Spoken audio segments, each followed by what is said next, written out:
So Jarrell, the topic of tithing and giving, not typically the most popular topic Right. Amongst pastors and churches. I know it can be a touchy subject, so we're excited about having you join us as we kind of dive into the Word and review what God says about the topic and where it stands.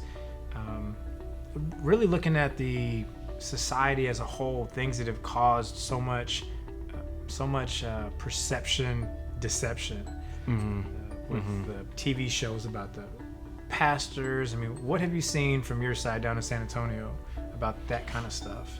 Yeah, I mean, so it's just the typical stuff, right? You have the people, the TV shows that are coming out of pastors and leaders taking advantage of other people's finances and resources.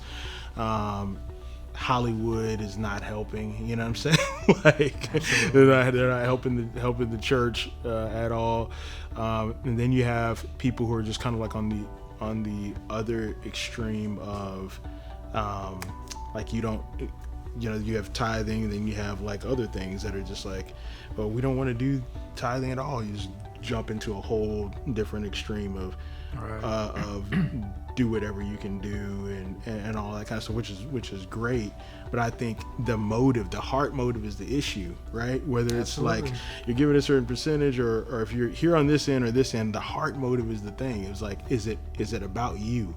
And like, is your giving or your lack of giving, is it about you or is it about God?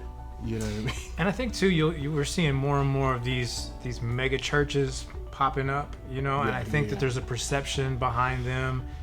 Even here locally, we have several really big ministries, and they're phenomenal ministries. I mean, I've been to them, I've attended events there.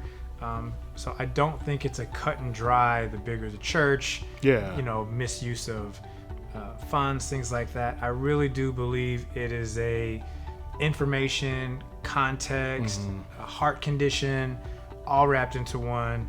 And it can be a scary topic. I think that every church, it has a concern about their congregation, fear of losing people, fear of coming across as a prosperity ministry. In the early 80s, that was such a big thing. Yeah. Are you in the $1,000 line and you're super blessed, or are you going to sit in your chair and you're going to get the ugly eye from everybody because you didn't even move?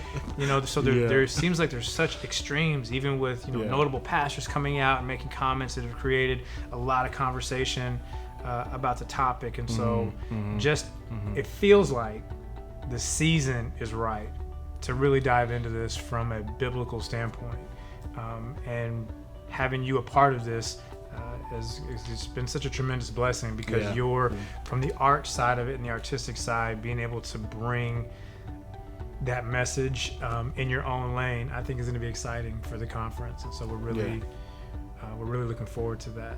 I'm excited about it, man. I think it's a conversation that's much needed right now. I think the giving and generosity conversation is actually a part of a bigger conversation. We talk about tithe, like it's part of a bigger conversation about law and grace. And you've heard people come out and say that now, like, I was teaching this because I didn't know about grace, right? And so it's like a bigger thing. And so there's a lot of reformation happening, a lot of changes happening within the church as a whole. And so money's a big part of that, because it's a big part of people's lives.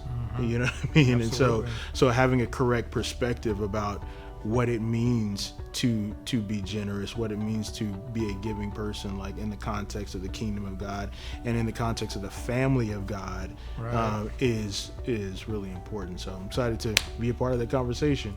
Absolutely. And I think spinning out of this past 2 years in the pandemic, so many people in transition with their jobs.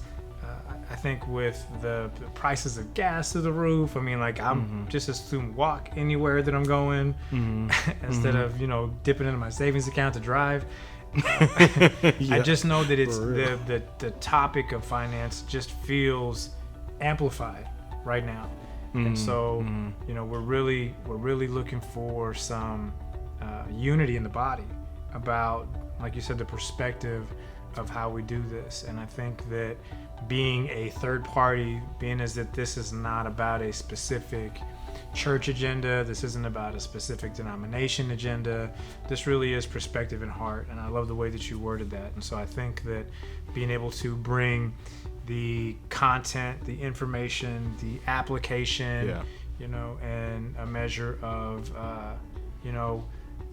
God-led entertainment, all pushing towards this clarity moment that we're hoping that all of our attendees have. And so we're just, like I said, we're super excited about what you have to bring and what you'll be doing live at the event. Yeah, excited, man. Thank you.